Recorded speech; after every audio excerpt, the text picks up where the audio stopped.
Today, I'm going to be helping you select a champion to main in top lane, because at this point there are so many different champions and classes that picking one that works for you personally as a player is extremely important. So I'm going to be going through every single champion one by one, breaking down the strengths, the weaknesses, and the challenges you're going to face on that champion, but also covering the difficulty level and the recommended elo range that you should be in if you want to pick up and learn that specific champion. So if that sounds good to you, if you want help picking a main champion or adding champions to your pool, then let's get to work. Hey team, before we start the video, if you're curious what the best method is to add a champion to your pool is, I strongly recommend checking out the Top Lane Academy, where you can be coached by me, our team of coaches, and gain access to all of this content on a bunch of different champions to really help you speed up your learning and really hit those rank goals that you're aiming for. So the link and discount code will be in the description. I'd love to see you there. Now we're going to be starting by going through our bruiser champions, because this is the class that really draws a lot of players to top lane. These big beefcake 1v9 raid boss style of champions. So if you enjoy that type, if that sounds like a little bit of you, I'll timestamp every champion down below. Now, we're going to be starting off with Sett, who's quite a simple champion. I'd rate him around a 1.5 out of 5 in terms of difficulty, and the rank range that I recommend you be in if you are planning to learn this champion is below Emerald. That's the best starting point for Sett, because Diamond and above is where it really starts to get hard. You can play him in Emerald. I've had a lot of students who have started below Silver even, and make their way all the way up to Diamond with Sett. That's where it really starts to get hard, but if you are already in Emerald, I wouldn't really recommend picking up Sett to begin with. Now, the benefits of this champion, he's just very powerful in lane against melee champions. You can stat check so many champs. You can even beat Darius level 1 if you take Ignite, so powerful in the early game. So it's quite easy to play for kills, to play aggressive. So if you love this extended trade, really forcing all ins, volatile situations in lane, that's going to be a bit of you. Really volatile, really aggressive laning champion. And team fighting, it's all about flanking. You can of course scoop tanks into the backline, but if you love getting stuck in, scooping the AD carry into your team, getting these creative flank angles, you're going to enjoy Sett as well. He's pretty good in side lane, not the strongest side laning champion, so you do have that flexibility as well. You can win through side some games, you can group up and force fights, so he's quite versatile in that aspect. Now the challenges, the downsides of this champion is range top laners and range champions in general. If you play, let's just say,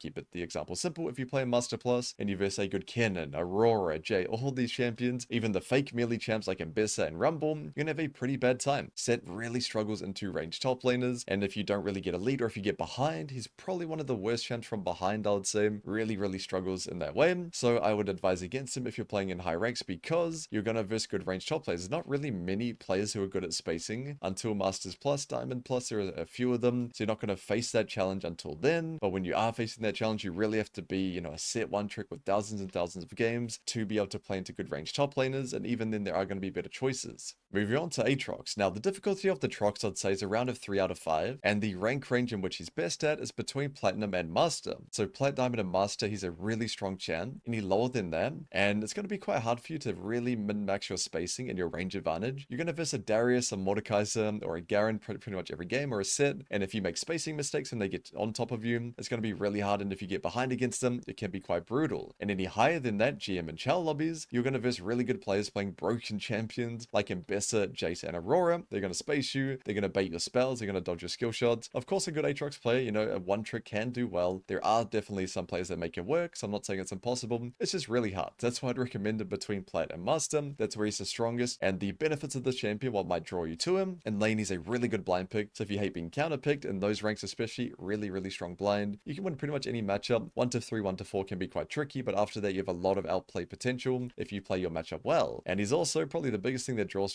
players to him is that 1v9 drain tank playstyle. If you've got a lead and you've got Sundered Sky and you get stuck in, especially during that 1 to 2 item spike while you're strongest, you can completely take over a team fight. So hard for them to kill you at that point. So if you love that big beefcake getting stuck in, healing all their damage back, seeing plus 600 every time you auto attack with that Sundered Sky, you'll really enjoy this champion. And the downsides of him, we kind of mentioned a lot of them, but he does struggle into certain matchups against good players playing strong range champions like Jason, stuff like that, or counterpicks like Fiora. If they execute really well, can be quite tricky as well. And you don't really scale super well. If you fail to get a lot of work done during that 1 to 2 item spike, a lot of champs will outscale you, especially in side lane as well. So that's going to be a problem you might run into. Moving on to Darius. Now the difficulty I'd say is around a 3 out of 5. He's harder to play in high elo in my opinion, and easier in lower rank, but we'll settle on 3 out of 5 for now. And the rank range in which he's best at is between Gold and Challenger. It's a pretty big range. He's really good high elo champion and good in all those other ranks in between as well. The reason why I don't don't quite recommend him for silver and below is you're going to have a much better time playing a champion like Garen or a champion like Mord or a champion like Sett. They're a lot less punishing for mistakes that you make. Darius, not only does he not have TP, you have no sustain, you have mana cost, and really executing the 5-stack combo consistently, knowing when you can just brute force it, knowing when you have to kind of weave in and out, that is going to take a bit of getting used to. So your clicks have to be pretty on point on this champion, I'd say, and you have to have a good understanding of wave control as well. So those reasons why I'd recommend gold plus, not really below. There are a better chance for you to play him. Now, what can draw you to this champion? One thing I really like about him is the power curve of him.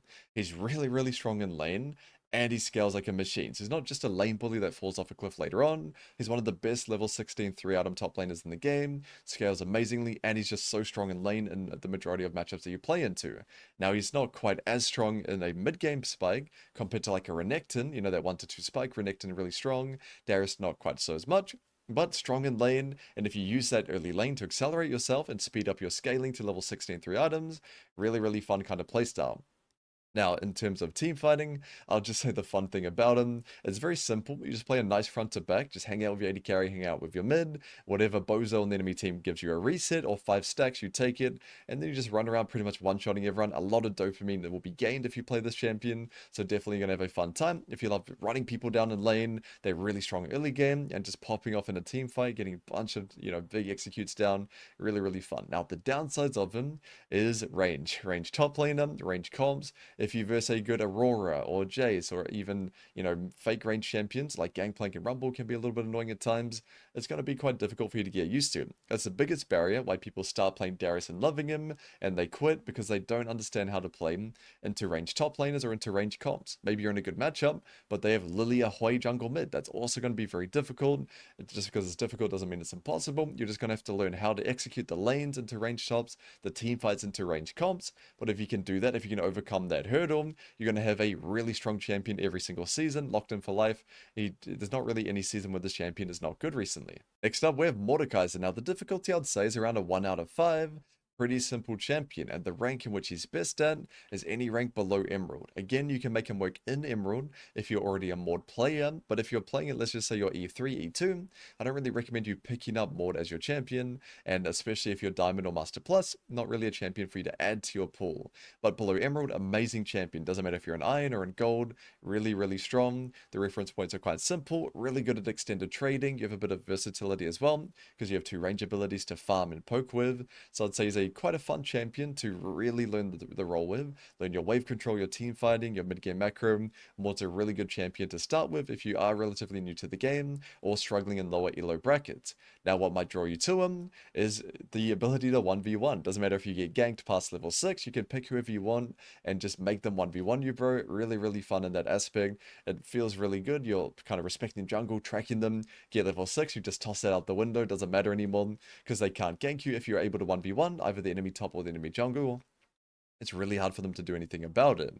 Now, the champion's quite simple, so if you're not a big fan of super complicated champions, he's going to be a good, benefit for you in that aspect as well. And with the new build, the experimental hexblade as your second item, you can build that. It's very, very fun. Just ulting, boosting someone down, with 500 move speed and beating their head in. Very, very fun playstyle.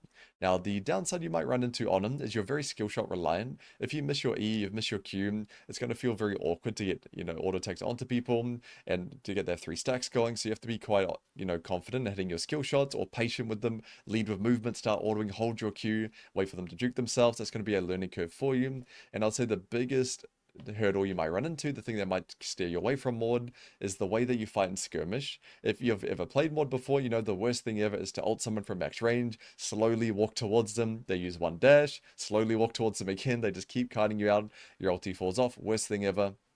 Mordekaiser is very much a champion where you want people to come towards you, so you have to be good at getting to that objective early, getting your vision down, making them come to you. If you have to chase people around all day, it's going to be a sad time, so you are going to have to get used to that playstyle. Moving on to Urgot, and for difficulty, I'd put him around a 2.5 out of 5, and for the rank range, I'd say between Iron and Master, it's pretty versatile. The reason why I didn't put him any higher than that is not because you can't get Chal on him or anything like that. Quante does it every year, of course. The reason why is if you're already playing in Masters Plus, Urgot's not not going to be the guy that gets you to Chow. It's not worth adding him to your pool. There are going to be better options for you. But anywhere below that, really, really solid champion. Now, the thing that you might like the most about him, the reference points is really, really clear. What I mean by that, he's a very strong level 1, a very strong level 9 Black Cleaver. The team fight's very simple, mainly a front to back style. So there's a lot less difficult, nuance to him compared to other champions, less variables. So that makes him really enjoyable for players that do get overwhelmed by the difficulty of the game. Now, really strong in lane, can beat up most melee champions. The fact that your range means into most melees, you have a really good time, and even into other range champions, you're going to do better than if you're playing a full melee into like an Aurora. If you're playing Olaf as Aurora, probably not going to have a great time, but Urgot, even though it's not winning, not a favorable matchup, you're still going to have a better time than most melees into these annoying range top lane bullies like Teemo, like Aurora. You're going to have more options than full melees, so that's going to feel good for you. Now, the downside you might run into on him, a lot of my students I've noticed just go instantly on him, so the mana cost can be a tough one. If you're used to no mana champions like Garen or like Sett, it will be a learning curve, really learning the spacing and abusing that little range advantage you have. You are a range champion, it's not the longest range in the world, so you have to be good at spacing that little extra distance that you have. Especially versus champions with abilities like Ambessa Q, stuff like that. You can't fail spacing and tank that for free, and you have to be really, really on point with it. So there might be some problems that you run into, and I would say a big one is just how immobile you are. You do kind of have a dash, but that's not saving you from a gank. That's not saving you from getting ganked in side lane, so there might be an issue you don't really like. If you're somebody that loves very fluid, hyper mobility champions with a lot of dashes, Urgot won't really be for you. But if you don't mind that, if you prefer being this beefcake or just choose through the front line, and you like being strong in lane as well, definitely a good recommendation. Moving on to Renekton, who's around a 2.5 out of 5 in terms of difficulty, and the rank range in which I recommend him, you might be very surprised about this, is Emerald Plus. The reason why I don't recommend him for ranks lower than that, even though his kit isn't super complicated, is because the skill set needed to win consistently on him is very, very daunting for players in that rank range. What I mean by that is, the kind of formula for winning on Renekton is using your strength and fighting everything. You win lane, use your early game power to fight literally every objective that you can. First grub, sometimes even first dragon, but mainly second. Herald, stuff like that. And you need to bring your team, you need to get them involved. If your jungler's doing, Grump, when Dragon's up, you need to bring them with ping, strongly communicate. Where if you're playing in Platinum below, you have a lot of other things you need to be working on. You might need to work on, your trading, wave control, you being at the fight yourself, your macro, stuff like that. So you trying to work on that, and also trying to, 1v9 shot call, just so difficult. And on Renekton, it's an important skill because you're not going to outscale anything. You're not going to win through side lane. So if you win lane and you kind of do nothing, and also the average game length is really long in those lower ranks, you're just going to get outscaled. And win lane, lose game, it's going to be very, very frustrating. So I'd say that's the biggest challenge you'll run into if you do play Renekton. If you don't push the pace of the game, or if a lot of, disaster happens during your strong point, you will get outscaled by a lot of champions, pretty much every mid, AD carry, and jungle champ, and a lot of tops as well. You need to be getting a lead in lane, and using that lead to fight objectives. And if those plays go well, you don't get outscaled, of course, because you keep accelerating. But if those plays go poorly, if you execute them wrong, or you don't know how to communicate to your team to, get them there, that's going to be a hurdle that you face. But a benefit you're really going to like about this champion, really, really good in lane. At level 6, you pretty much beat any champion in the game in an all-in. Of course, if you misplay, you know what I mean? There's some room for error there. But at level 6, you have the one of the highest individual combat powers. So really, really strong there, really good at snowballing. And you're going to be the strongest champ in the game at these early grub fights. Level 6 Renekton at grub fight, you can't really name a champion that's going to be stronger than you there. So if you love really carrying the early game, speeding up the game, being very proactive, Renekton will be a great choice for you. If you prefer to play a bit slower, scale up, play for tier 2s inside, he won't really be my recommendation for you. Next up, we have Olaf, and even though he is my boy, I am going to have to give him a 2 out of 5 in terms of difficulty. Relatively simple kit, and the rank range in which he's best at is between gold and master.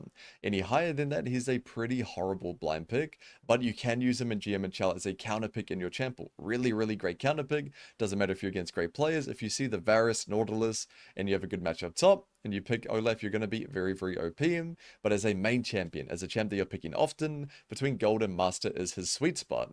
Now, what can draw you to this champion? He's one of the best raid boss champs in the game. You are going to ghost in, you are going to run their AD carry into the dirt and tank their whole team. Not being affected by CC is one of the most fun parts of League. No one likes being Alistair comboed or Malzahar ultied. Olaf doesn't care about any of that. So you're going to have a really, really good time. if you hate getting locked down, if you hate getting restricted and held back, Olaf is going to break those chains for you. Really fun. If you just love running the AD carry mid lane players into the dirt, this is the champion for you. Very, very powerful in lane as well. If you have the extended trading mindset, you can run down a lot of champs. You win all in versus, most of them. Some champs can outstat check you, and ignite Sett, stuff like that, but most champs you can run them down. And because you have that range tool with your Q, you've got a bit of poke and farming tools as well. You're not fully committed to all-inning. Like a Warwick, you don't really have any other options. Olaf is a little bit more versatile than that. But I would say the challenges you'll face on him is if you verse hyper mobility comps, if you verse people that are playing range shops with phase rush, if you verse Illaoi, champs like that, you're not going to have a great time. He gets kited very, very easily. It's really hard for you to play to function into a range comp. So that's going to be a challenge that you'll face. But again, in lower ranks, between, gold, plat, stuff like that, you're not going to face many good range top players. A funny kind of thing about Olaf in terms of his matchup spread, Olaf hard counters, Teemo and Kennen and stuff like that, and low elo, but in Master Plus, he gets obliterated by them. So it really just depends where you're playing him in. So I recommend between Gold and Master, he's really good to pick up, but even in high rank, you can have him as a counter pick. The reason why I don't like him as much in Silver below, definitely possible. The mana costs are really brutal. He's a lot harder to execute than the more simple champs like Sett or like Garen. So even though he is usable down there, I wouldn't recommend him over those more simple champions. Next up, we have Ambessa, and for a difficulty, I'd say around a 4 out of 5. Picking her up to a base level is not that hard, but playing her to a really high level is extremely difficult, so 4 out of 5. Now, for the rank range, I'd say Emerald Plus. She's one of the best top laners in the entire game in Masters, GM, and Chow games, so really, really strong there, but good in Emerald and Diamond as well. The reason why, not so much in the ranks below them, is because she doesn't really stat check very well. Stat check ability and winning through side lane are two really important skills for below plat game, below Emerald games. She doesn't have either of those. You have to be quite elegant with your trading pattern, weaving in and out. You can't really brute force a lot, and you very, very rarely ever break a tier 2. So that's a really easy way to accelerate in lower ranks, and Ambessa doesn't really do that. Now, you think they might draw you to her. She's one of the best laning champs in the game for a melee champion, amazing blind pig, so there's never really going to be many matchups that are unplayable for you.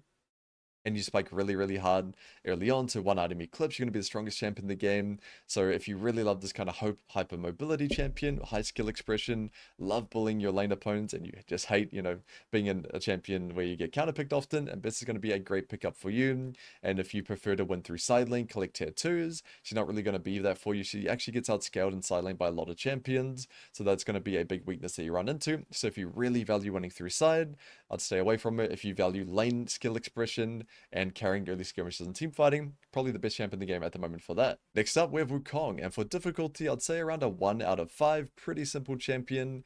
And for the rank range of which he's best at, Platinum and below. I think he's a pretty strong champ, especially below Gold as well, but Platinum below, you can make him work. Any higher than that, I wouldn't recommend you adding him to your champ pool. Now, the benefits of this champion, he does really fit that dive onto the backline, blow them up playstyle. You do have engage from a bruiser, where not a lot of bruisers have great engage. Champs like Renekton and champs like Sett even can start fights, but I wouldn't really call them engage as much as Wukong. So if you get a creative flank or sweep and get onto the backline, you can really be the difference maker in that team fight, and you have a lot of solo kill threat in lane as well. So if you love making your early game volatile, making it really scrappy, and just love rip big engages onto the backline, he'll be a great champion for you. Now, a downside you're going to run into on him is he doesn't really have great blind pick ability. There are going to be hard matchup spreads that you'll run into. Pretty much any AP champion and any tank is really, really hard for him. Champs that can short trade you without you being able to force onto them. So the matchup spread can be quite difficult, and he really relies on snowballing. If you don't get a lead, you aren't going to feel that useful in the game. You are pretty much a full damage champion, so it is good if, really beneficial for you if you snowball, and really detrimental to the game if you don't. So that's something to look out for if you are planning to add him to your pool. Next up, we have Warwick, and for difficulty, I will give him a 2 out of 5. Relatively simple kit. You will need to play hundreds of games on him to learn the limits of him, but that can be brute force just from playing. You don't really have to work super hard and study and analyze everything. You just need a lot of experience to understand his limitations. Now, the rank range in which he's best at is Masters and below. Any higher than that, GM Chow lobbies after the recent Warwick nerf, he does struggle a lot more. Now, this champ is definitely underutilized in Platinum and below, one of the best stat checkers in the game. So if you really love just brute forcing, solo kills, really good in extended trades, playing like a psycho in lane, he's going to be a great champion for you. So if you love playing super aggressive, 1v2ing top jungle, heavily snowballing, he's going to really fit that playstyle. And a downside of this champion is he's one of the worst champs in the game from behind, and even from, if you're even, you're pretty weak as well. So he is pretty snowball reliant. So if you don't like being completely busted in some games and feeling useless in others, he might not be the game for you. His consistent value is not going to be a 5 out of 10. You might be an 8 or a 9 out of 10 some games and a 2 in another one. So definitely you have to be, willing to have that big swing. But if you get good mastery on him, you can just brute force bully a lot of lanes. Really, really broken in lane. Nothing can really beat you 1 to 5. So it's going to feel very powerful in the early game especially. Next up, we have Volibear. And for difficulty, I'll give him a 1.5 out of 5. Pretty simple kit. And the rank range in which he's best at is below Diamond. So if you're Diamond or Masters Plus, not really worth adding him to your champion pool, but below that, perfectly fine. Now, a big benefit of this champion is the stat checking power. So if you love just brute force, just fighting people down those extended trades, it's going to be a good champion for you to add to your pool, and you can brute force side lane a lot of the time as well if you are ahead. Now, I'd say the biggest benefit of this champion compared to others that a lot of people enjoy is the flexibility in terms of your runes and itemization. Some players just love getting lost in the source and coming up with new creative builds. Volibear can build whatever you want and it's probably going to be fine compared to other champions. So definitely if you love that creativity, that can be a good champion for you. Now, a downside that you're going to run into is he is quite easily kiteable. There is some tech and some builds you can do, the Cosmic Drive, the 4 points Q if you're in a range top matchup, but he's still easily kiteable. That can be quite tricky, and he does really struggle from behind, so you do have to be pretty consistent if you play him. Next up, we have Nasus, and for difficulty, I will say he's a 1 out of 5, one of the most simple champions in top lane, not just in terms of his kit and abilities, but also his reference points. The formula for winning games on Nasus is very simple. Play chill 1 to 5, stay healthy, farm as much as you can, base and TP at 6, look for an extended trade, and just keep stacking while playing through side. Very, very straightforward champion. Now, the rank range which I recommend him is below Emerald, maybe even below Platinum. I think any higher than that, I wouldn't recommend you adding him to your pool. But below that, he can be quite a good way to learn the game and practice because he's so simple.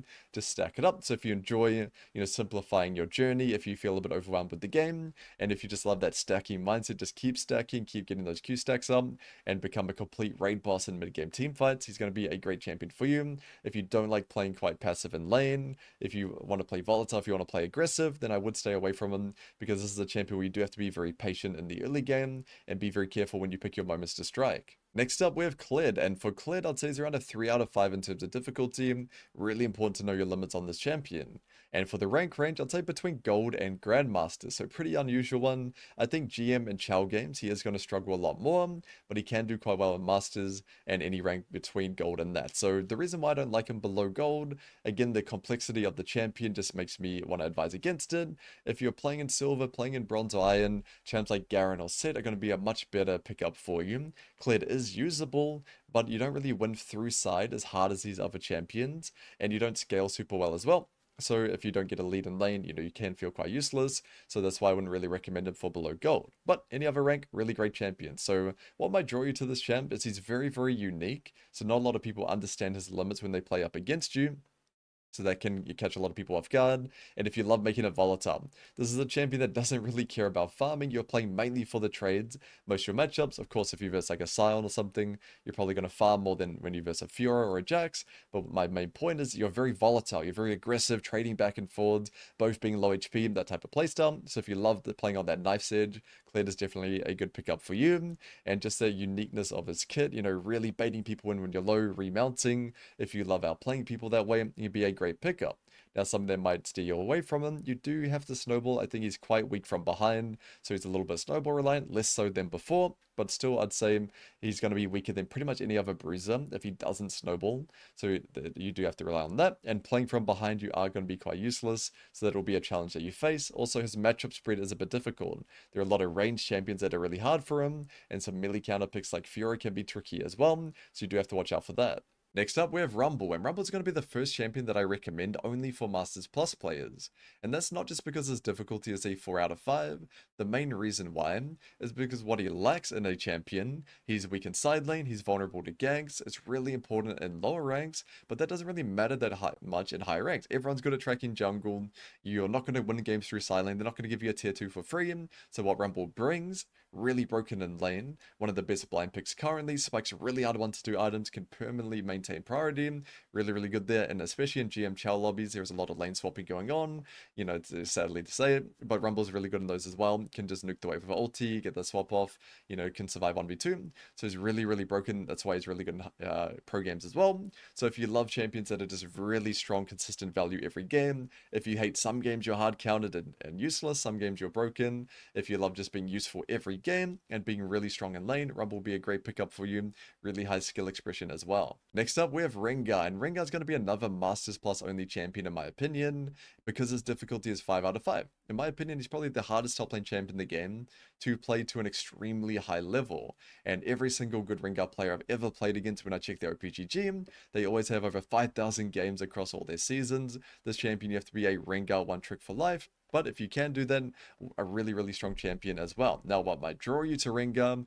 really strong in lane, not a lot of people know how to play against him. He has that massive benefit of people just really not knowing what to do. So really broken lane phase, and you can spread that lead around the map. A lot of Rengars do the Hydra build, so you can just push, gank mid with ulti, run to the enemy jungle, mess them up there. So this champion has one of the highest early game impacts out of all top lane champs. So if you love that style, really good for you. And what might make you stay away from him is just the difficulty. If you don't want to play 5,000 games of Rengar, if you want to go outside a couple times a week, then probably he's not going to be the champion for you.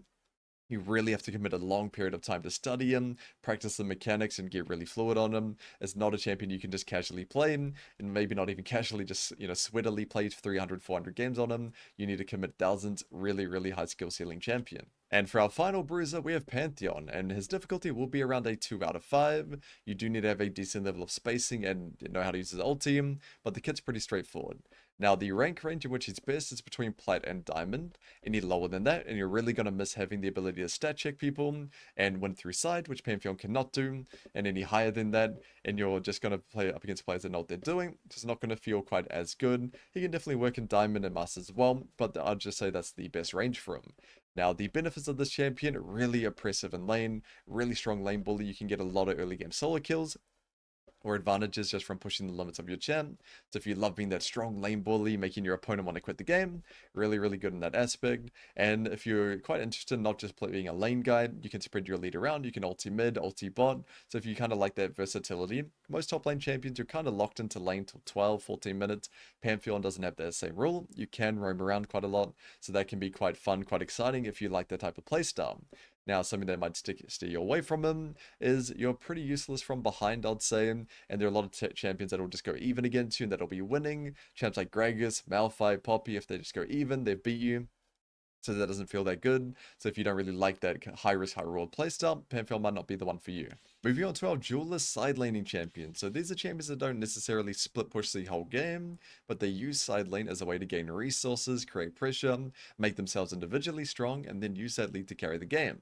So our first one, we have Riven, whose difficulty is a 4.5 out of 5, one of the hardest tops in the game, and the rank range in which I recommend her is between Emerald and Challenger. Now, with that being said, she is a champion that you're going to play for many years, so there is some benefit to starting early. The reason why I don't quite recommend it is I've seen so many students start playing Riven in Bronze or in Silver, and they not only have to learn all the fundamentals of the top lane, but they have to learn this really hard champion as well.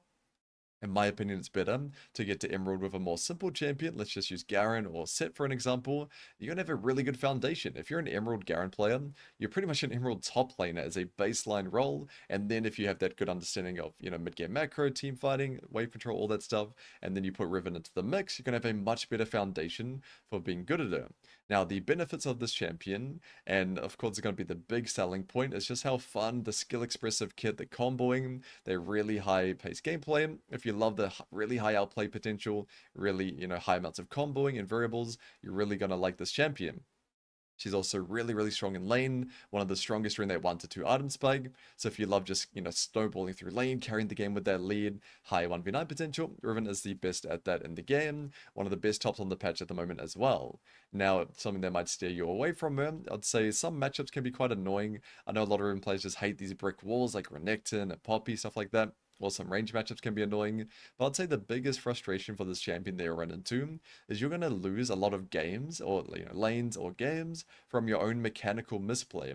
Where if you lose games on Garen, it's probably not going to be mechanical. If you lose lanes on Riven, there might be plenty of lanes where you do the wave control perfect, get the vision down, track jungle, but you fail a combo, and that means you end up dying instead of your opponent. Now you're playing Riven from behind, really weak from behind this champion, so there's going to be a big problem that you're going to run into. A lot of the mistakes, a lot of, could be quite frustrating for you. So if you feel like you get frustrated at your own gameplay easily, Riven's not really going to be the champ for you. If you feel like you're committed for the long run, you can see yourself overcoming that barrier. Definitely one of the best solo queue top laners of all time, any season. So a great champion to main for a long-term league player.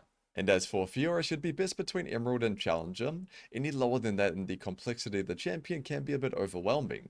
But with that being said, you can dip your toes into her a little bit with the Grasp, the D-Shield, the second wind, TP, make it a bit easier on yourself than full sending PTA Ignite, but she's still going to be hard regardless. Now, the benefits of this champion, she's really high skill expression, a lot of great outplay potential, and one of the best scaling champions in the game. So if you love being strong in lane, and keeping that lane phase, power going in the side lane, really bullying your opponent, trying to break tier 2s, snowball yourself that way, and then become a late game monster. This is going to be a great champion for you to play in, especially if you love, having so much outplay potential. Now, the downsides of her, you are pretty limited in the mid game. You are full side laning and trying to get your items in a team fight, even if you're, get a few kills in lane. You're not going to carry a dragon fight with your Rev Hydra and your Phage. It's not going to happen. You do need to wait later on before you join fights. Not saying you never fight before that point, but it has to be very, very favorable. It's hard to be the difference maker in fights before, your second, your third item. So you are limited in that aspect. And if you get behind, it can be quite brutal in a bunch of different matchups. Stat checking melee champs or a lot of range matchups. If you get behind, it is going to be brutal, but you do have that scaling to fall back on. But that's just something to keep in mind if you are planning to play her. Moving on to Garen, and Garen I like to call the ultimate vehicle for learning top lane with. So I recommend him even starting level 1 all the way up to level 30 and going all the way up to Emerald. That's the best timing to learn the champion. Any higher than that, I'm not saying you can't get Challenger with Garen, plenty of players do it, but any higher than that, there's going to be better champions for you to add to your pool other than Garen. Now, a big benefit to this champion, apart from the learning thing that we already talked about, is you can get away. You're going to make a lot of mistakes early on in your league journey. You're going to make hundreds of them. Garen, you can get away with a lot more of them. You have infinite sustain, no mana, great HP regen, you have amazing wave clear, you scale well, you're strong inside, you can fight as well. So he's very, very flexible, very versatile, and you don't get punished as hard for your mistakes. So while you're learning out, it can be overwhelming. Let's say on Fiora, PT Ignite Fiora, you can make one trade mistake that could actually just lose you your entire lane on a champion that difficult. But on Garen, just chill, regen with your passive, and you're going to be good to go. And just having that much early game wave clear is so nice, especially for learning wave control, because if you ever make a mistake with it, you've always got that access to one-shot it. And he just scales really well. Winning through side is really fun to vacuum all the farm on the map, really high movement speed to get around the map quicker. So definitely a champion that's fun just to vacuum farm and carry with that advantage as well. Now, some of you might not like if you play Garen. He's relatively one-dimensional in terms of his kit. So if a player that you're playing against has a good understanding of it and they play well, like your options aren't going to be as high compared to more complicated champions. So it's kind of a strength and a weakness, the simplicity of his kit. And team fighting can be quite hard to execute because you have no gap closer, you have no real hard CC in, and you're not super tanky since you build items like Phantom Dancer early game. So that can be a learning curve for you as well. But I'd say there's no massive weakness of this champion overall. He's very, very solid. So I really highly recommend him for anyone below Emerald. Moving on to Jax, and I'd recommend for Jax between Gold and Challenger as your starting point. Any lower than that and the difficulty of the champion can be quite overwhelming. Now, for Jax, a big benefit of this champion, in my opinion, is he's just the perfect middle ground out of all top laners between split pushing and team fighting. He's really, really good at both. Of course, he's not as good at split pushing as a champion like Fiora, or as good at team fighting as maybe a Rumble or Aurora or something, but he's a really solid middle ground, really excels at both, so you have a lot of flexibility and options in the game, which is why why even in lower ranks, where I value really heavily being able to win through side lane, he can do that. You can collect tier 2s pretty consistently and use that to carry the game, or in higher ranks where it's mainly through, good rotations and team fighting. Again, really good at that too. So really, really solid champion to add to your pool. A weakness of this champion that you might not like, if you're playing in higher ranks, the blind pick ability is not that great. There's a pretty tough matchup spread like Gragas, Aurora, Kennen, Akali. So many champions are quite annoying for Jax, but if you're a really good Jax player, you can get through most of those matchups and be fine. So I wouldn't say there's any unplayable ones, just very difficult and not that fun ones. So if you're somebody that just doesn't like getting counterpicked, you find it really boring and get depressed, and maybe that's every top lane, but if you, suffer more than most people, if you feel like it's really difficult for you, then Jax might not be the pickup for you. You have to have good mental strength if you're planning to pick Jax every game, because some games you'll feel completely broken when they have like TF Viego mid jungle. Some games you might verse Gragas top and like a Illaoi or something and just feel useless. So you have to have pretty good mental strength for, those types of games, but pretty consistent champ, I'd say. Really good for committing to for the long run, as every single season of League, he's always a strong top laner. Next up, we have Gwen, and Gwen I'd say gold plus, perfectly fine for playing this champion, any rank above that. However, currently she did get hit by 47 nerfs in a row, so she's not in the best state at the moment, but I'm just talking about in general, any rank above gold, she's a great pickup to have in your pool, especially if you love playing other side lane champions like Jax, like Fiora. She's a great secondary or third champion to have there. Now, the big benefits of this champion, she's one of the best scaling tops in the game. That level 16 3-item spike is pretty unmatched, so definitely if you love power farming side, playing for tier 2s, that hyper scaling playstyle, you're really going to enjoy Gwen. And her lane, she does have a bit of threat as well. It's not like you're fully scaling like a Nasus or a Kaon. Lane, you can bully a lot of people down, and then use that strength to scale extremely well into the late game. Now, something you might not like on this champion is she does have a pretty difficult matchup spread. Some stat-checky melee champions or some strong range top lane bullies can be quite brutal for her. So she doesn't do, equally well across a bunch of different matchups. Her consistent value is not going to be, 5 out of 10 every game. You're going to have some games where you feel OP, some games will be quite hard, so that's something to look out for as well. And I'll say the biggest downside of this champion is Riot keeps nerfing her and buffing her 500 times a year, so you do have to play around that also. Moving on to Camille, and her rank range is between Gold and Master at the moment. Any higher than that, the GM Chow games can be quite difficult. Hopefully they change that though. She's had plenty of seasons where she's been a really good champion and challenger, so we just have to hope and see and hope they bring her back. And any lower than gold, I'd say the difficulty will be a little bit overwhelming, and playing Camille from behind is very, very depressing. Now, this champion, her kit is very, very fluid. It's a very buttery kit.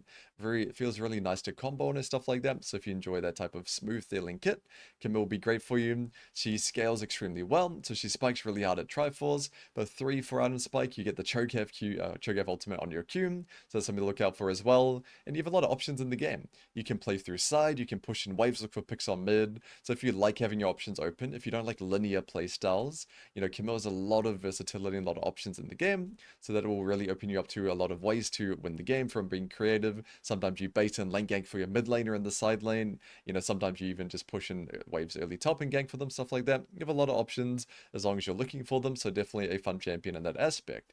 Now, a downside is there's a lot of champions that can just straight neutralize and brick wall you in lane, and that can be really annoying. Champs like Renekton, Volley, Warwick, all those champs, pretty annoying for Camille. It's hard to get leads against them, and if you get behind, you do feel quite useless. You are a full damage champion, and another difficulty you run into, you have Engage in your kit. You have one of the biggest dashes in top lane and a lockdown ulti, but you're not really an engaged champion. You're too squishy. It's not like Malphite where you go in, hit a couple people, and tank all the damage. If you tank all the damage, you're going to die in 2 seconds. So the kit, in terms of engaging, can take some getting used to, but definitely really, really fun. The pros outweigh the cons, in my opinion. Great champion to main. Next up, we have Irelia, whose difficulty is just going to be straight 5 out of 5 from mechanics alone.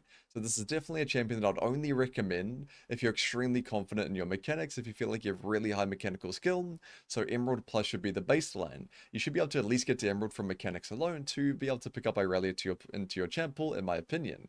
Now, the big benefits of this champion, you have so much outplay potential, extremely powerful in lane, and a lot of 1v2 through in the jungle ganks you if you have those mechanics that we mentioned before. So if you love that high skill ceiling, high mechanical gameplay, you just live for the outplay, you're a montage maker essentially.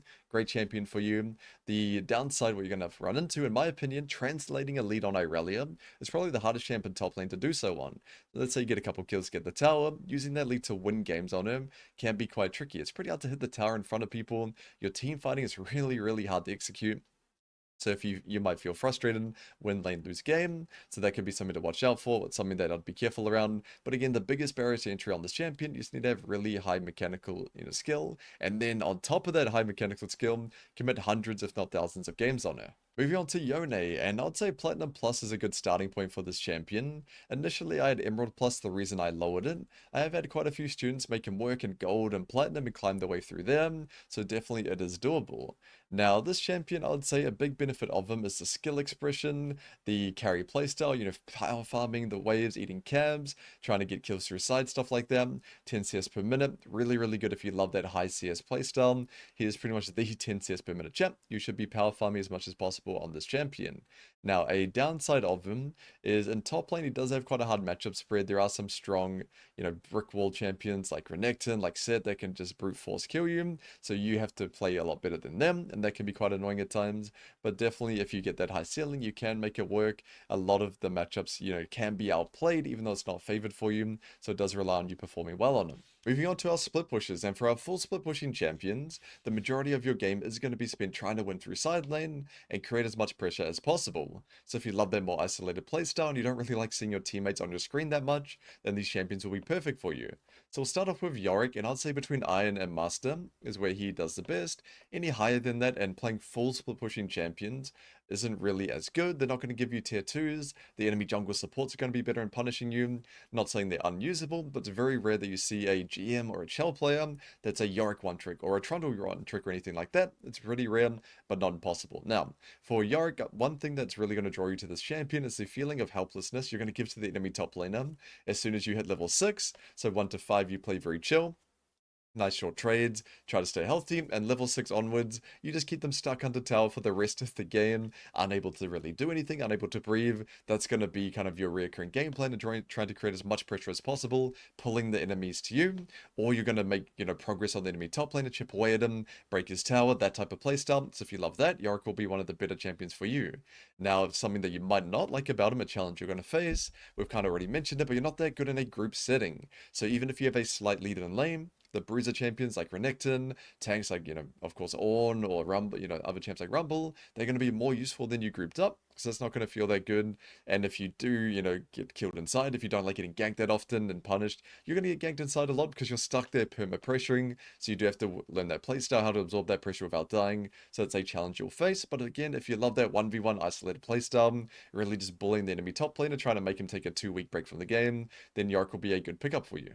Moving on to Trundle. Now, Trundle, I would say, is one of the easiest top laners in the game, so definitely really good for anyone starting out or struggling in lower ranks. So between Iron and Emerald is where he's best. I wouldn't recommend anyone adding him to your pool if you're Emerald 4 and above, as past those ranks, he really starts to struggle. Now, a big benefit you're going to find on Trundle is just that ease of execution, not just in terms of his kit, but his game plan as well. Even another simple champion like Garen, you do need to have good understanding of when to group, when to side lane. Trundle, you don't need to have that, you just need to side lane at all times. It's very, very rare you're ever going to group on him. Of course, if it's a big Baron fight or an outer fight, and you don't have time to push inside, you probably need to group up. For the most part, your goal is to bring people to you, not you go to them.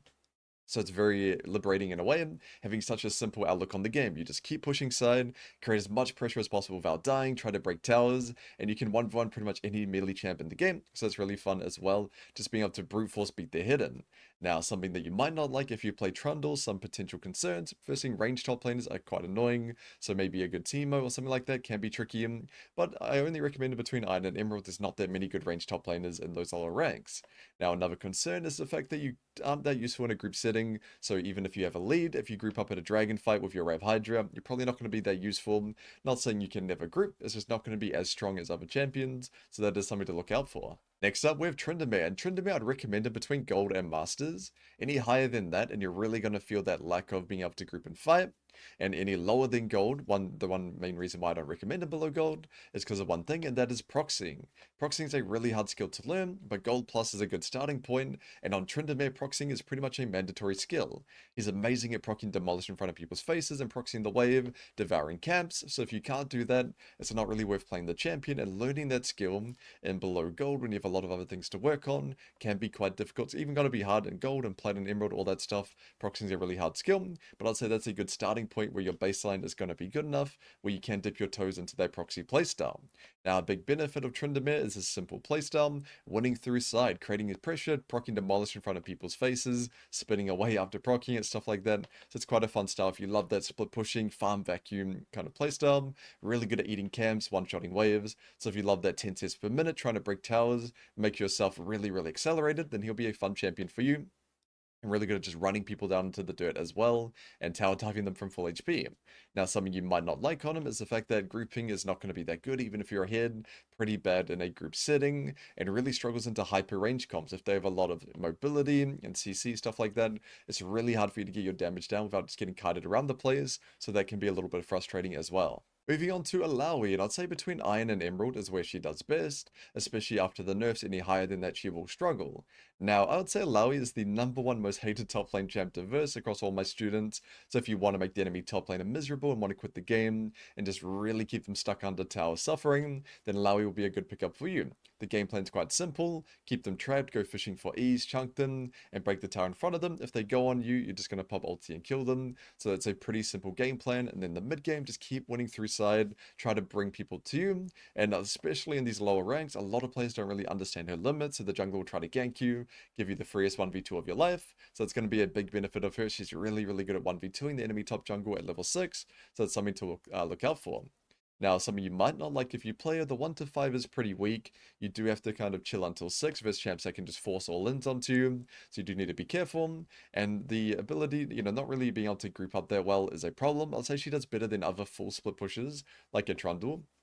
If you rock up to Dragon early, help your team get vision, go fishing for Illaois as they walk in, it can definitely have value, but after the nerf that's a lot less valuable, of course. So I would say this champion is mainly best spent just running through side lane, trying to create pressure. So if you love that playstyle, then she's going to be a good pickup for you. Moving on to Dr.Mundo, and for the Doctor, I'd say between Iron and Master tier is where he's best as a main champion. Any higher than that, and I'd mainly recommend him as a counter pick.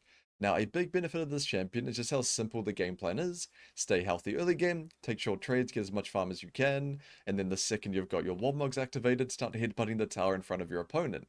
Pretty much any matchup that you play, the majority of them, if you're even or ahead at Warmogs, you can just break the tower in front of them 1v1. So if you're good at neutralizing the early game, you're staying even, then once you have that item, you can completely take over the game. You're the tier 2 collector in the mid game. Even though you're kind of a tank champion, that's not your playstyle. You win through side, you power farm waves, you headbutt towers, and then you use that lead you gain from side laning to completely run over teamfights later on. So definitely a simple playstyle. Now, something you might not like about him, the biggest, deterrent is just the fact that you are weak in lane. This is not a champion where you're going to get 3 solo kills in lane or anything like that very often. You're trying to minimize early game. You're not trying to dumpster the enemy top laner. So I know a lot of players don't enjoy that playstyle, so that is something to look out for if you are planning to add him to your pool. Moving on to our tanks, and we'll start off with Malphite, the OG tank himself. Now, this is a champion where you can play him from any rank Iron through to Challenger, but only as a counter pick. This is going to be the only champion that I say this for in this video, but I don't recommend you main him. Only use him as a counter. He's an amazing counter pick, but a terrible main champion. Carry potential is too low and way too many bad matchups. Yes, there are some players that do get to Master Tier 1 tricking him, especially AP Malphite players, so it is doable if you only like playing him, but I would advise against it personally. But as a counter pick, amazing to have in the pool. Now, a big selling point for this champion is that go button. He probably has the best go button in the entire game. If you hit a 3-man, 4-man ulti, you're probably going to win that fight no matter what. So definitely that does feel extremely satisfying. And a big downside of him is kind of what we mentioned. There are too many bad matchups, and also your carry potential is very, very low. Even AP Malphite doesn't have that much carry potential. You just kind of kill 1, hopefully 2 guys if they group up. But I'd say in terms of your influence, your carry potential in the game, he does have a very low one unless he's picked in the perfect spots, which is why you only use him as a counter. It's not just as a counter for lane, it's a counter for the game. If you're in a good matchup and they have a Phelios AD carry and some mobile mid, especially double AD carry, AD carry mid like an Akshan, you're probably going to be completely unstoppable. If you blind pick Malphite and you're in a bad matchup and they have an AP mid, a hypermobile AD carry, you're probably going to be worthless, so definitely use him as a counter for those reasons. Moving on to Gragas, and for Gragas I'd say he is playable anywhere, but the sweet spot is between Emerald and Challenger. GM and Chal mainly as a counter, so Emerald Diamond Masters, that's when he's best as a main champion in my opinion. He has probably the highest skill ceiling out of any tank in the game, but he's still easy to play. So easy to play, hard to master.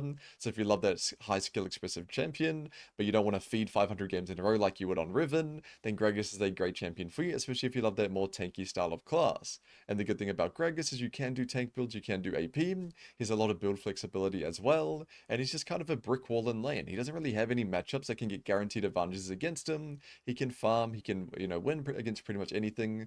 Range champions, bruises, doesn't matter. So it's definitely a big plus side of him. And the weaknesses of him, something you to look out for. You do have to be quite careful with your early game. 1-3, 1-4 is not that strong, and you don't really have many options to win the game through side lane, so that's also a downside of him also. Moving on to Cho'gath, and for Chogs I'd say between Silver and Master Tier is the sweet spot. Any higher than that, and you're going to verse good players playing broken champions like Ambessa, or Fiora one-tricks, or Darius one-tricks who will run you into the dirt, so that can be quite tricky, and any lower than that, it's going to be hard for you to execute. You're very skill shot reliant, you need pretty good spacing, and you're going to be versing Darius, Sett every game, stat checking champions, so if you fail the spacing, you are going to get ran down as well. So I'd say between Silver and Masters is where he shines the most, but he's a really good champion in those brackets. Now, play this champion if you really enjoy that big raid boss down, you just get so strong, so tanky, really physically big as well in the game. So it's really fun, and the lane is pretty solid. You have a lot of ways to win lane. You have good wave clear, good poke. You have a lot of sustain as well with your passive, so that can feel quite good as well. The matchup spread's not that difficult in those brackets, I would say. There's a lot of ways for you to go even or ahead in the majority of matchups that you play. Now, something to avoid, something to be careful, is the fact that you're just very immobile. So you're going to get ganked a lot. You're really easy to get ran down if you make a mistake and get pulled in by Darius or something. So you do have to be quite on point with your positioning in lane and team fights as well, and relatively good at jungle tracking. But definitely a fun champion. If you love tanks, I would really recommend Cho'gath highly, because you can also do the Halo Blades movement speed build to give you more carry potential. You can go full tank in a game where it's good for tank, and that one we need a bit more damage, or depending on the matchup. So that flexibility makes him definitely a great champion. So I really recommend him for any tank lover out there. Moving on to K'Sante. Now this is another champion that I only recommend for Masters Plus players. K'Sante is essentially the brick wall of top lane. Nothing can really punish him. He can go even or slightly winning, maybe slightly losing into anything in the game. And in teamfights as well, you're just the brick wall, probably the tankiest champ in the entire game. But the problem with him is you don't have forcing power. You don't have super high carry potential. It's hard to consistently force kills in lane. It's hard to force, kills in team fights. Of course, if you get a few kills in lane and you run around Iceborne versus Yuntao arrows, 80 carry, you're going to kill everything for a bit, but you do get outscaled pretty quick. Anyone that's played K'Sante, I've seen it so many times from my students in Emerald or in Gold, you're going to get fed in lane often and lose the game. He's kind of the epitome of that type of champion in these lower brackets. So Master Plus is where he shines the most, and if you are a Masters Plus player, you probably have pretty good laning fundamentals, and on K'Sante, you can really abuse those. If you're good at blocking the wave, knowing when to take short or long trades, playing around cooldowns, using your spacing advantage from that small range advantage that you have, you're gonna have a really good time on him. You really need to min-max your laning on this champion. Now, if you like these tank types of champions, these full tank, brick wall, unkillable champs, you will enjoy K'Sante. He's probably the best peel tank in the game. If you have a Zaya Jinx on your team and you're having a good K'Sante game, you're probably going to win every time. So definitely there's that benefit as well. And if they have a low tank killing team, maybe Jin 80 carry and mid is like a Xerath or something that doesn't really chew through tanks, you're going to be literally unkillable. So that is a benefit of playing him. And the downside is kind of what we mentioned. You are a little bit more team reliant than other tanks that have forcing tools. So that's something to watch out for. And in lane against ranged top laners, you're pretty much going to go even. It's hard for you to force anything up against them unless they make major mistakes. Moving on to Sion, and Sion's a champion that you can play from any rank, Iron through till Challenger. One thing I do like about him, compared to other tanks, is you do have a bit more side lane power. You can start to ignore people and proc demolish against them if you're having a good game, and your lane phase is deceptively strong after first recall, so that's a big benefit of him as well. So it's pretty much a peel tank as well. You can engage at times, but you're not really diving and running people down on the backline, anything like that.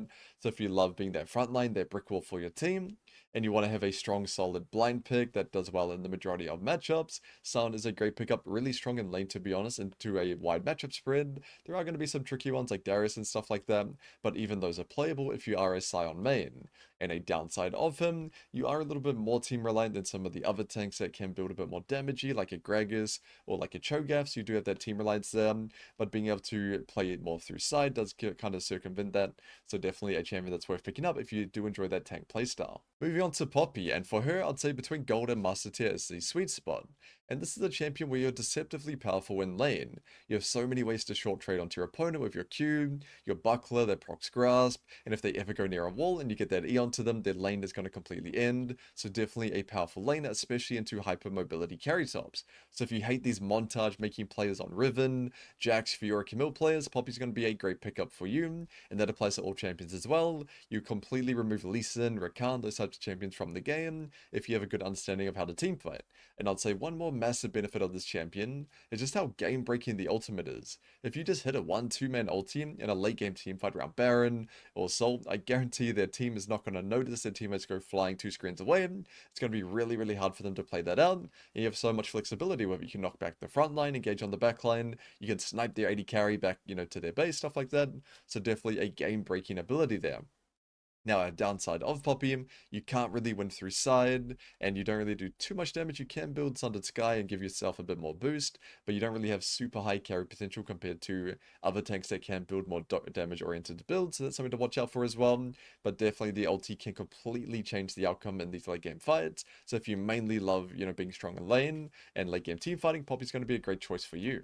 Moving on to Ornn, and for Ornn, I'd say between Silver and Master Tier is the sweet spot. And this is pretty much the coach's dream champion, the ultimate tank front to back team fighter, hard engage. It's very, very good in team play. So if you play in amateur teams or with the boys in Clash, stuff like that, and you're looking for a tank, it can be a good pickup. He's also a pretty decent blind pick. Not many champions can completely run him over. You can go even or slightly winning into pretty much anything. So it's a big benefit of Ornn as well. Now the downside is pretty much the plus side as well. He's a team play champion, so you're not the best solo queue carry champion if you do well in lane, but your bot lane 06, 07, probably losing that game, so that can be quite annoying at times. So if you do plan to play Ornn long term, that's going to be something that you have to accept. You are more team reliant than other champions. That doesn't mean you can't carry.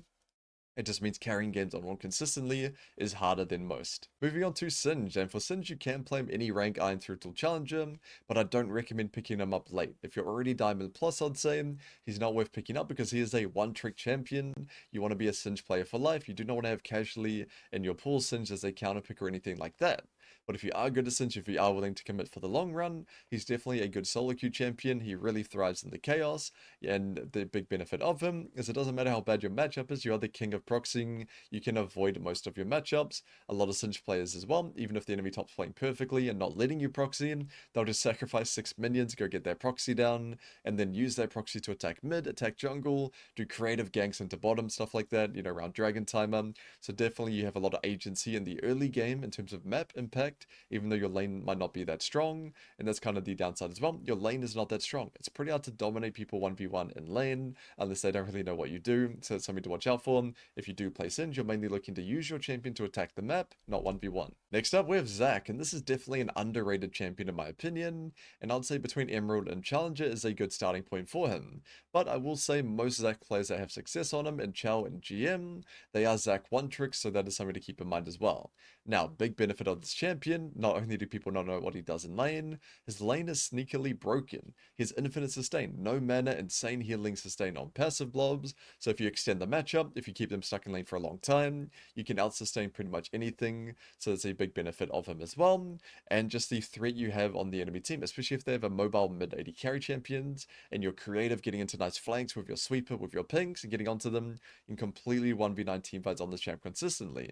And the weakness of him, I'd say there are some tough matchups. Olaf and Darius can be tricky, champs like that, they can run you down, and you can't really win the game through side lane, so that's a problem of him as well, but that's pretty consistent across most tanks, I would say. Moving on to Tahm Kench, and for him I'd say between Silver and Emerald is the sweet spot. I don't recommend picking him up if you're in a bracket lower or higher than that range. Now a big benefit of this champion is you're just a big meatball in lane that can run people down. It's very hard for you to get punished. Even as a blind pig, it's pretty hard for many champions to punish you in lane. It can be hard for you, it's a big downside for him. It's hard for you to actually force advantages onto them if they're playing safe, if they're playing respectful. But if they misstep, if they make a spacing mistake or something, you get a good lick onto them, you can definitely cheese a lot of solo kills in lane. And just the fact that not a lot of people understand your limits in lane when you can just run them down and just kill them from 80%, something like that, just for making the trade go for a long time, is definitely a big benefit of him. And in team fights as well, if you have a good hyper carry comp, your Azir's playing well, your Jinx, you can keep them alive, definitely highly impactful against certain champions. If you're playing Tahm and they have a champ like Vi, you pretty much remove her from the game, so it's a big benefit of him as well.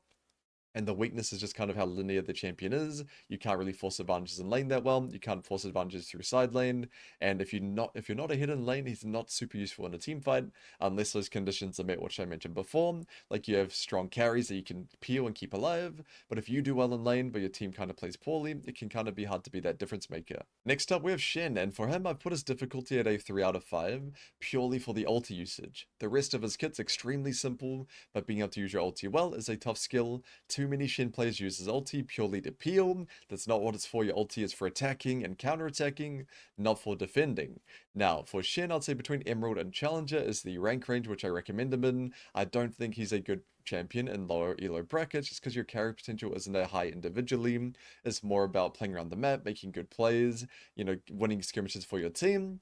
If you win a skirmish for your team in bronze or silver, they're probably just going to throw the next one when your ulti's down. Not saying that doesn't happen in higher brackets as well, but advantages you gain in the early game from proactive map movement is going to matter a lot more in higher brackets. So definitely I recommend him up between Emerald and Chell is where he thrives the most. Not saying he's not playable below that, but that's where he's best in my opinion. Now this is also kind of a one-trick champion, so if you do want to play Shen, make sure you commit for the long run. You need to be really on point with your early lane, because your 1-5 is quite strong. After that, when you don't really have an ultimate in terms of 1v1, and they do, you do feel quite weak, so you have to be quite good at that lane, especially that early portion of it, and you have to be really on point with your ulti usage. A lot of your reviews on Shen is going to be how you use your ulti, because even doing one bad ulti, where maybe you don't die, maybe you just save an 80 carry, and then you base, now you don't have your ulti for 3 minutes, a lot of action might happen, you might miss big opportunities, so that could cost you the game, and if you ulted the wrong time, give 3 plates to a Fiora or something, even if you're shitting on her the whole time, now all of a sudden she's going to carry the game. So you have to be really on point with that. So that's a big skill that you're going to have to learn. That's a benefit and a downside of Shen. The ulti usage is really impactful, but it can be negatively impactful as well if you use it at the wrong times. And for our final class, we have our ranged top laners, starting things off with Jace. Now, Jace, I'd say, is such a high skill ceiling champion that I recommend Emerald Plus before starting him, as you're going to have to commit hundreds and hundreds of games. It's important to have a strong foundation. Now, he's one of the best tops in the game currently for Masters Plus for those Apex tiers, but starting him in Diamond, starting him in Emerald, perfectly fine, and start your journey on this champion. Now, a massive benefit of him is just the fact that he's good in any game. He's an amazing blind pick, doesn't matter if he has other range tops, tanks, bruises, anything, doesn't matter what you play against, doesn't matter what's on your team, he's always going to be a strong champion in that game if you pilot him correctly. Now, of course, he has preferences like all champions. If he versus super hard engage, it's going to be a bit tough, more difficult for him, but I'd say his bad conditions are nowhere near as bad as pretty much any other champ in the game, so that versatility, that flexibility is just so damn high on him, and you have a lot of options with your itemization and your rune choice as well. Now, a downside of Jace is just how vulnerable you are to ganks, to dying in side lane. Even if you're a hidden lane, it's pretty hard to be greedy inside, play for tier 2s, anything like that. You're mainly just pushing waves and looking to poke people down on mid or around neutral objectives. It's pretty hard to push your individual 1v1 advantage. If the enemy team's trying to shut you down, support roams, jungle gank, stuff like that, you're going to have to be really on point with jungle tracking, playing around that, because if you play Jace, you are guaranteed to get camped no matter what, so that's something they're going to have to get used to if you want to play this champion. Moving on to Kayle, and for her, I'd say between Iron and Diamond is the sweet spot, because any higher than that, she really starts to struggle as a blind pig, not just for top matchup, but getting dove by strong junglers as well. Now, the big benefit of this champion, and I worked a lot on this in my Kayle guide, is just that ease of execution. The formula for winning games on Kayle is really straightforward, so she's a really good champion to play in that aspect, really simplifies the game for you. Now, the hardest part of her is going to be mastering the spacing. Getting 1 to 5, unscathed, getting 6. Once you've played a few KO games, you can do that quite reliably. But when you are level 6 and you flip that switch, you're running people down, you're spacing them, you're auto-taking the Darius, but you're spacing him just before he hooks you, stuff like that. That is a really big skill to learn. But if you're planning to play ranged top laners, champs like Jace, champs like Teemo, champs like Aurora, getting good at KO first is the ultimate way to do it. Because if you learn spacing on the simple champion, who has really clear reference points, really clear ways to win games. If you master the spacing on her, that's going to apply to any range champion you play. So that's a massive benefit from playing Kale. You don't have to be a Kale one trick your whole life, but if you learn to be good at her, when you move on to maybe more complicated range champions, you're going to have a much, much better time. And the downside of her is 1 to 5, you're very weak in lane, you're very vulnerable to ganks, and it can be quite tough to play your matchups from behind. So those are kind of the weaknesses, but if you go even or ahead, and you scale up well into the game, you're going to be a complete monster in the late game. Next up, we have Gangplank, and in my opinion, he's one of the hardest top lane champs in the entire game. So partly for that reason, I'm going to put him as Diamond Plus only as my recommendation. As not only for that, I also don't think he's a good champion in below Emerald games. Below Emerald, you're looking for stat check power, you're looking for winning through side, collecting tier 2s. Gangplank doesn't have any of that, so I don't really think he's a good champion in those lower brackets. And because he's so hard, you have to commit hundreds and hundreds of games on him. It's really important they have a strong foundation, so Diamond Plus recommended.